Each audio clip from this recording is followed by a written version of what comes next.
Welcome back, beautiful and amazing human beings. We are going to do another episode of What the Hell Really Happened, a reoccurring segment on this YouTube channel that is not left or right, that is not libtard or conservative point of view, but a point of view of being anti-establishment when it comes to current events. And that's why in this video, we're going to be talking about a lot of important things, but if there ever was a day to say, what the hell? Are you kidding? Are you do you believe that if there ever was a day to say what the hell's going on, it is definitely today. And that's why in this video we're going to talk about how the New York Times just lost more of its reputation that it never had, how Donald Trump is actively covering up Saudi Arabia's involvement in 9/11 as he and the rest of the mainstream media, military-industrial complex bot puppeteers are trying to sell us on another war for Saudi Arabia. And not to be outdone by the bizarreness, we have, of course, another update about Jeffrey Epstein, that our justice system is now protecting his co-conspirators, allowing very dangerous, powerful pedophiles to be still out there on the loose. That plus much more on an independent media broadcast that is sponsored by T-shirts. Yes, we're sponsored by T-shirts. It started off with some of our videos being demonetized, which made us make this T-shirt, which was a lot of fun. So we started making more T-shirts. And yeah, I'm really enjoying doing this. So definitely check out our Teespring store. This is one of the new shirts we have that says no to the social credit score, alongside our latest 2020 Nobody T-shirt. And you know, they're pretty cool T-shirts to wear and represent your discontent for society. As of course, you're also supporting independent media at the same time. So check out the Teespring store in the description below and get involved in the fight for free speech. Now, the most critically important story that is unfolding right now, in my opinion, is of course all the troubling developments in the Middle East. And people need to be made aware that the perception of these events and how they're covered by the mainstream media is filled with incredible amounts of propaganda, disinformation, psychological warfare, and mistruths. It feels like the Iraq war all over again, and if you remember, that war was determined way before all the propaganda efforts and lies were sold to the mainstream media so you could consume it. And I believe the same thing is happening now, that the decision to bomb Iran has already been made. They're just trying to sell you that idea. If you look at Forbes, there's no debate. There's no, should we start a war? Should we kill, murder other human beings? Should innocent civilians be collateral damage for this geopolitical goal of crazy neocons? No, there's no debate on if there should be a strike, a war.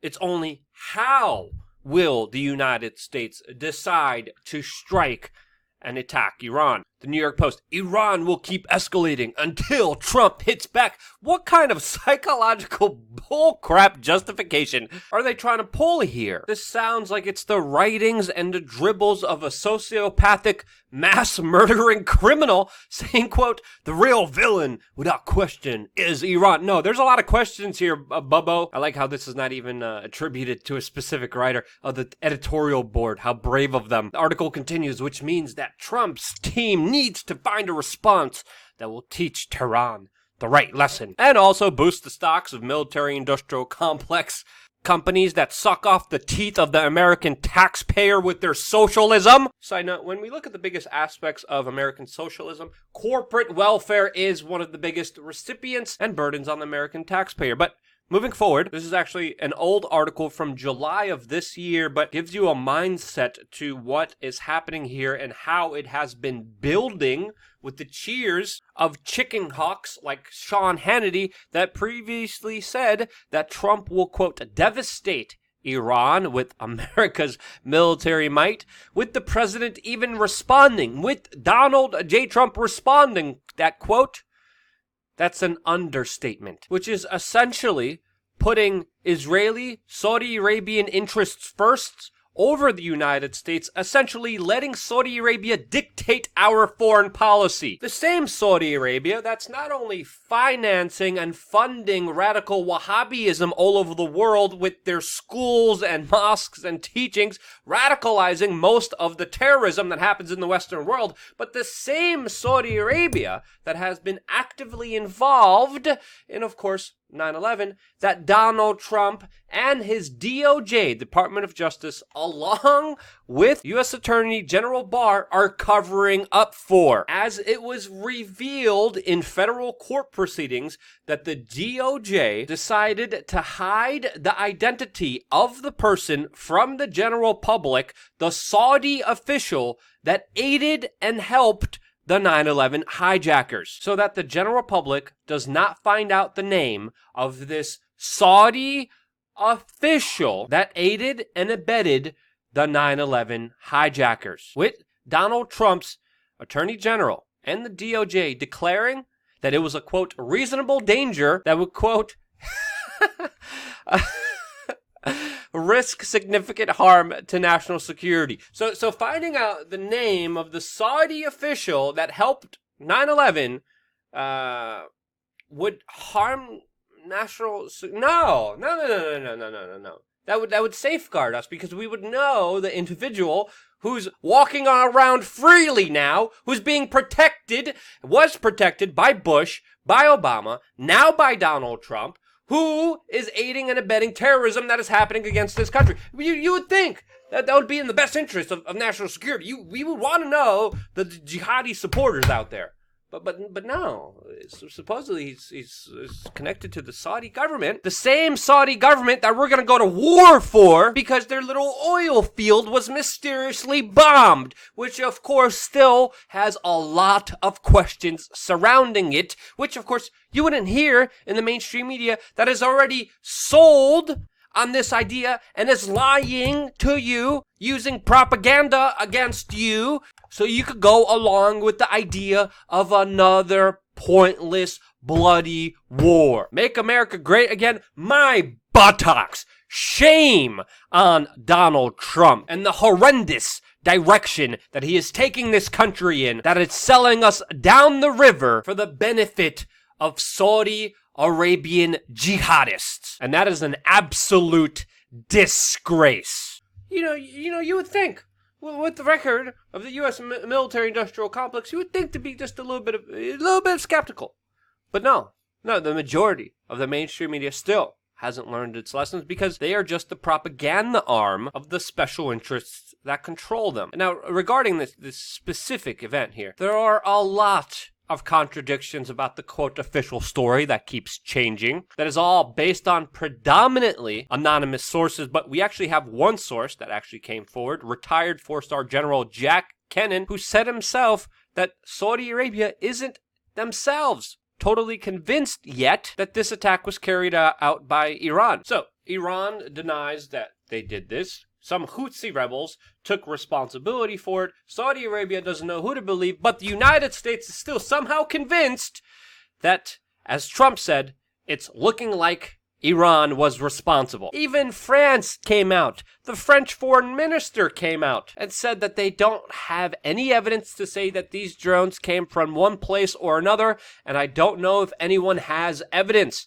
But that doesn't matter in our day and age, especially for Sean Hannity. That doesn't matter. But again, that still also doesn't stop a large number of, quote, anonymous U.S. officials who are saying that, quote, there's a high probability that the attack came from an Iranian base near Iraq. There's also images of what is allegedly a missile on site, allegedly near the attack site, and there are a lot of questions, especially around the story of low-tech drones allegedly committing this attack, especially since, Saudi Arabia bought the latest and greatest military capabilities from the United States, including U.S. radar and Patriot missiles that should have prevented this attack, which of course Russian President Vladimir Putin saw as an opportunity to mock Saudi Arabia for, saying that they should have bought Russian missile and defense systems instead of the American ones. But regardless of all of that, it definitely seems that the United States is hell-bent and will do whatever it takes to blame Iran for this, and we have to keep that in mind when looking at all of this news. Especially also the possibility of a potential false flag here of another country that would commit this attack that would benefit from it being blamed on Iran, that would cause a new war with very serious implications. And again, diplomatic relations have totally been broken. Iran said, responding to all of this news, that it will never hold one-on-one talks with the United States. We have to understand that Russia and China are involved here, not just with their investments and economic relationship with Iran, but also specifically that they would also stand in the corner of Iran when, of course, this inevitable conflict actually happens. So yeah, that's not a good situation for not just the United States, but for the world. Now, moving forward with more legitimate criticism of the mainstream media, we, of course, have the New York Times that is in hot water right now over the latest allegations against them. The same New York Times that previously ran headlines like this back in 1997 that said, quote, "The CIA says it has found no links between itself and the crack trade." Again, the New York Times somehow is still seen as reputable in some people's mind, but this is the same trash publication that tried to sell many of the wars that happened in this country. More specifically, had actually sold the U.S. public on the Iraq war with their puppeteers, journalists, just directly regurgitating everything the government said that they wanted them to, similar to the situation that's unfolding right now with Iran. And now the New York Times is in hot water because it came out that they were omitting the fact that the Supreme Court pick by Donald Trump, that his accuser was a Clinton defense attorney, removing that important fact along with the fact that the accuser didn't even remember the, quote, assault in question that the New York Times smeared him about. And again, we're not Donald Trump fans here at all, but let's call a spade here. When the New York Times is editing out facts that a very important accusation is not even remembered to smear a Supreme Court justice pick, that is absolutely shameful and needs to be called out. And this is where the shock comes in when many people watch our videos, because they're like, oh, wait, you don't have Trump derangement syndrome? You don't just hate Trump, right? No. The facts matter here. The truths matter here. Unlike the New York Times, we don't play propaganda game for a political affiliation, because this is far beyond the left, libtard, or right conservative game that these prostitutes are trying to play with you. And I don't think there's a bigger example of just how meaningless left, right-wing politics is in the greater scheme of things than it comes to our next story with regards to Jeffrey Epstein, the extremely rich pedo that, was killed to protect other powerful pedophiles in our society. Yeah, that guy. You might have forgot about him, but we sure haven't, as we're getting new disturbing details around the accusations surrounding him, specifically one with an air traffic controller coming out and saying that he saw Jeffrey Epstein fly on his Lolita Express to his pedophile island that many powerful celebrities and politicians were in attendance to many times, but he saw Jeffrey Epstein with 11 12-year-old girls in 2018. And this, according to the witness, happened on 2 occasions. Very interestingly, it's also Attorney General Barr that has been representing the DOJ for Donald Trump, whose father has connections, or had connections, with Jeffrey Epstein. That is the one that's investigating Jeffrey Epstein. And it's Barr who also believes that this man still somehow was able to commit suicide, which is an incredibly unbelievable story. There's also other horrifying details coming out with some of the women who are claiming to be victims of Jeffrey Epstein, who said that they were trying to even swim in shark-infested waters in order to escape him. That's definitely a catchy clickbait article title, but the accusations kind of speak for themselves when you look at the details of this specific story and just how disturbing they are. And there's absolutely, when you look at the details of this fact, there's no defending any of these insane actions that took place with the Jeffrey Epstein case. And some of the people that accepted his millions of dollars of funding, like MIT, somehow did defend him and said that his victims were, quote, entirely willing, which again directly kind of contradicts the people who would risk shark-infested waters to escape him. But this MIT scientist just resigned, and this is the same individual that advocated for the legalization of child pornography and pedophilia for over 50... Look at the face here, for freak's sakes. It just really doesn't get any more obvious. It just really doesn't get any more clear than it does in just this one photo. And with all of this, with all of these disturbing, sick, deprived revelations that we've been finding out, the system still protects Jeffrey Epstein and his co-conspirators. As we were finding out that a judge that was appointed by George W. Bush ruled that Jeffrey Epstein's victims are not eligible for any compensation, that the sweetheart deal of a lifetime that was set up by Alexander Acosta in 2007 wouldn't be overturned, and that the people that were granted immunity, that were co-conspirators with Jeffrey Epstein, will still be protected. Yeah, you're hearing that right. The co-conspirators, according to this judge who ruled on this case, will still be protected, which means very powerful individuals with a lot of money who are sick and deprived, who acted and did the worst actions that could be done against the most innocent people in our society, are still free and roaming the world with impunity. Why? Well, this was all a decision from this judge, Kenneth A. Mara, who decided that the sweetheart deal of a lifetime still stands. And that is absolutely insane.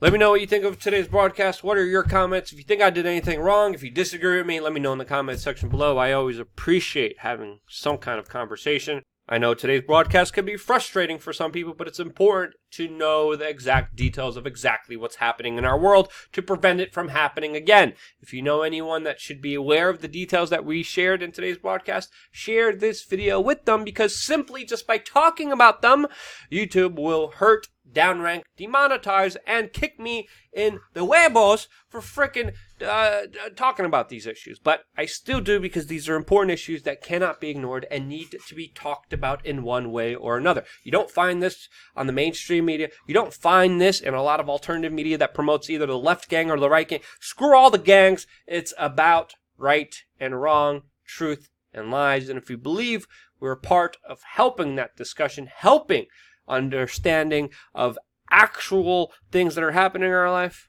share this video with your friends and family members. And thank you deep down for supporting us by doing a simple thing like wearing one of our t-shirts. Appreciate you guys very much. Love you. Stay tuned for more here on WeAreChange.org.